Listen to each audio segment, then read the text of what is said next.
चलो बच्चों, आज हम मूल कर्तव्यों के बारे में समझेंगे कि भारतीय संविधान में प्रारंभ में कितने मूल कर्तव्य थे, अब कितने मूल कर्तव्य हैं और वो कौन कौन से हैं।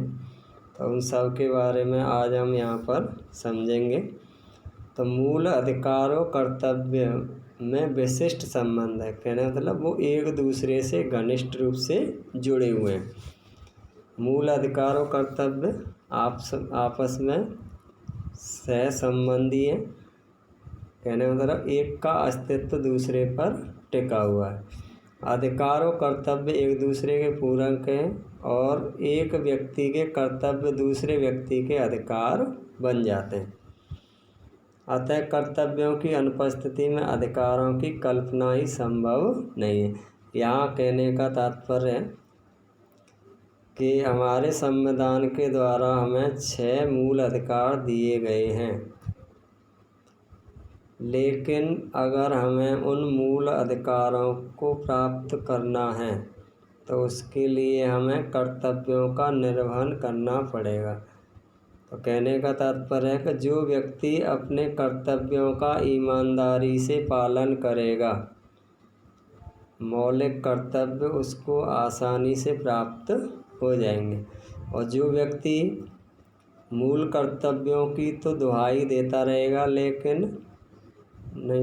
यानी मूल अधिकारों की दुहाई देता रहेगा लेकिन मूल कर्तव्यों का निर्वहन नहीं करेगा तो उसे मूल अधिकार प्राप्त नहीं हो सकते। तो दोबारा से समझिए, मूल अधिकारों कर्तव्य में विशिष्ट संबंध है।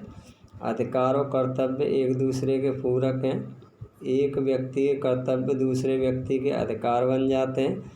अतः कर्तव्यों की अनुपस्थिति में अधिकारों की कल्पना ही संभव नहीं है। संविधान में 1950 में भारतीय नागरिकों के लिए सिर्फ मूल अधिकारों का ही उल्लेख किया गया था, मूल कर्तव्यों का नहीं। अर्थात जिस समय भारतीय संविधान लागू हुआ था 26 जनवरी 1950 को, उस समय संविधान में मूल अधिकारों का उल्लेख था लेकिन मूल कर्तव्यों का उल्लेख नहीं था। तो भारत के संविधान में मूल कर्तव्य कब जोड़े गए थे? सन 1976 में 42वें संविधान संशोधन के द्वारा।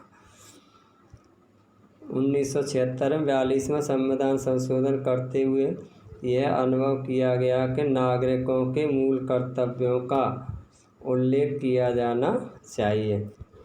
अतः संविधान के भाग 4 का में ध्यान रखना, कल हमने ये पढ़ा था कि संविधान के भाग 3 में तो मौलिक अधिकारों का उल्लेख है, संविधान के भाग 4 में राज्य के नीति निर्देशक तत्वों का उल्लेख है, लेकिन संविधान के भाग 4 क में 10 मूल कर्तव्यों का उल्लेख किया गया था सन 1976 में।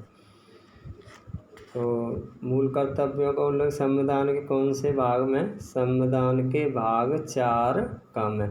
आरंभ में कितने मूल कर्तव्य जोड़े गए थे? 10। तो 10 मूल कर्तव्य थे और वर्तमान मूल कर्तव्यों की संख्या है 11। तो 10 मूल कर्तव्यों को जोड़ा गया था। तो पहला है संविधान का पालन करें। कहने का तात्पर्य जो कुछ संविधान में दिया गया है उसका हम ईमानदारी से पालन करते चलें। उसके आदर्शों, संस्थाओं, राष्ट्रध्वज और राष्ट्रगान का आदर करें। जैसे हमारा जो राष्ट्रध्वज है तिरंगा झंडा और हमारा राष्ट्रगान है जनगण मन, उन सभी के जो नियम दे रखे हैं उन नियमों का हम ईमानदारी से पालन करें। स्वतंत्रता के लिए हमारे राष्ट्रीय आंदोलन को प्रेरित करने वाले उच्च आदर्शों को हृदय में संजोए रखें व उनका पालन करें। भारत की प्रभुता, एकता और अखंडता को अक्षुण्ण रखें। कहने मतलब हमारा भारत देश हमेशा शक्तिशाली रहे, देश में एकता अखंडता बनी रहे, इसको बनाए रखना हमारा कर्तव्य।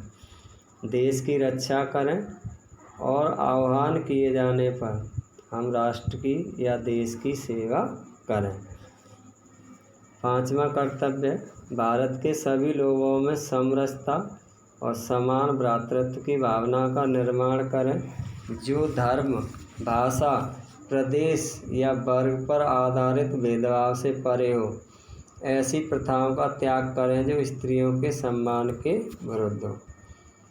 6वां कर्तव्य है, हमारी समन्वित संस्कृति की गौरवशाली परंपरा का महत्व समझें और उसका परिरक्षण करें, यानी उसे बचाए रखें। तो हमारी भारतीय संस्कृति बहुत प्राचीन समय से चली आ रही है और विश्व की एक गौरवशाली संस्कृति है। तो उस संस्कृति को हम समझें। कहने का तात्पर्य कि भारतीय संस्कृति विश्व में सबसे अच्छी है, तो उसे हम सुरक्षित रखें, या यूँ कहें कि हम अपनी भारतीय संस्कृति को ही अपने जीवन में उतारें।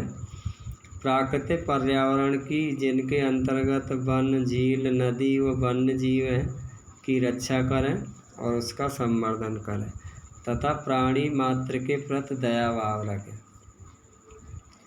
8वां कर्तव्य, वैज्ञानिक दृष्टिकोण, मानववाद और ज्ञानार्जन तथा सुधार की भावना का विकास करें।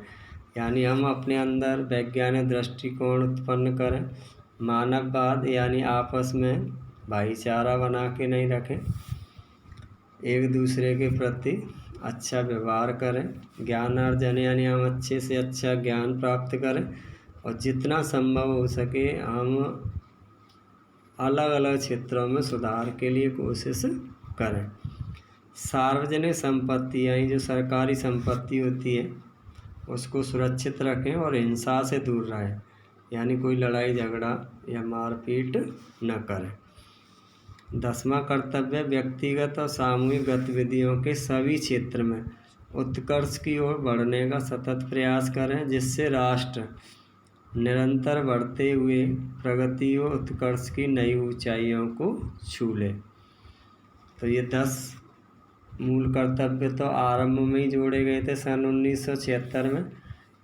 86 में संविधान संशोधन के द्वारा एक नया मूल कर्तव्य और जोड़ा गया था, जो 6 से 14 वर्ष की आयु तक के बच्चों को शिक्षा देने से संबंधित है। तो 86 में संवैधानिक संशोधन 2002 के आधार पर अनुच्छेद 51 का को संशोधित करते हुए 11वां मूल कर्तव्य जोड़ा गया है कि माता पिता या संरक्षक का कर्तव्य होगा कि वे 6 से 14 वर्ष तक के अपने बच्चों को शिक्षा के लिए अवसर प्रदान करें।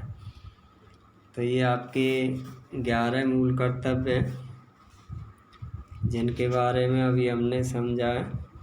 अब हम यहाँ से आगे मूल कर्तव्यों की आलोचना के कई विद्वान मूल कर्तव्यों की आलोचना करते हैं। तो सबसे पहला पॉइंट है कि कर्तव्यों के उल्लंघन पर दंड की व्यवस्था नहीं की गई। कहने का तात्पर्य है कि हमें संविधान में 11 मूल कर्तव्य तो प्रदान किए गए हैं, लेकिन उनका उल्लंघन होने पर दंड का प्रावधान नहीं किया गया, जिसकी वजह से लोग ईमानदारी से अपने मूल कर्तव्यों का पालन नहीं करते। तो मूल कर्तव्यों के उल्लंघन पर हमारे संविधान में किसी तरह की कोई दंड की व्यवस्था नहीं की गई है। इससे इनकी पालना भी भली भांति नहीं हो पा रही है। तो ये आपकी पहली आलोचना है।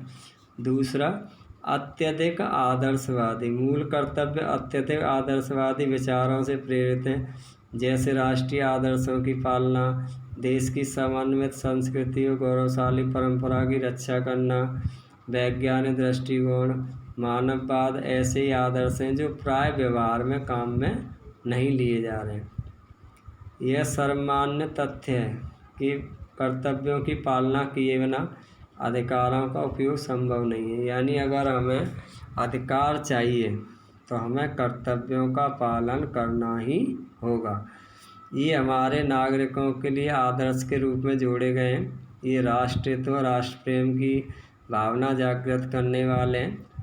संविधान में इनको सम्मिलित करने के पीछे कोई राजनीतिक या दलगत भावना नहीं थी। ऐसा माना जा रहा है कि नागरिक चेतना के विकास के साथ साथ नागरिक भविष्य में इन कर्तव्यों को धीरे धीरे पालन करने में अभ्यस्त हो जाएंगे। प्रत्येक नागरिक द्वारा इन कर्तव्यों का पालन करना सर्वोच्च धर्म समझा जाना चाहिए। तो ये आपके मूल कर्तव्य बताए अभी आपको आज 11 मूल कर्तव्य और मूल कर्तव्यों की आलोचना। तो इसी के साथ आपका ये चैप्टर कंप्लीट हुआ।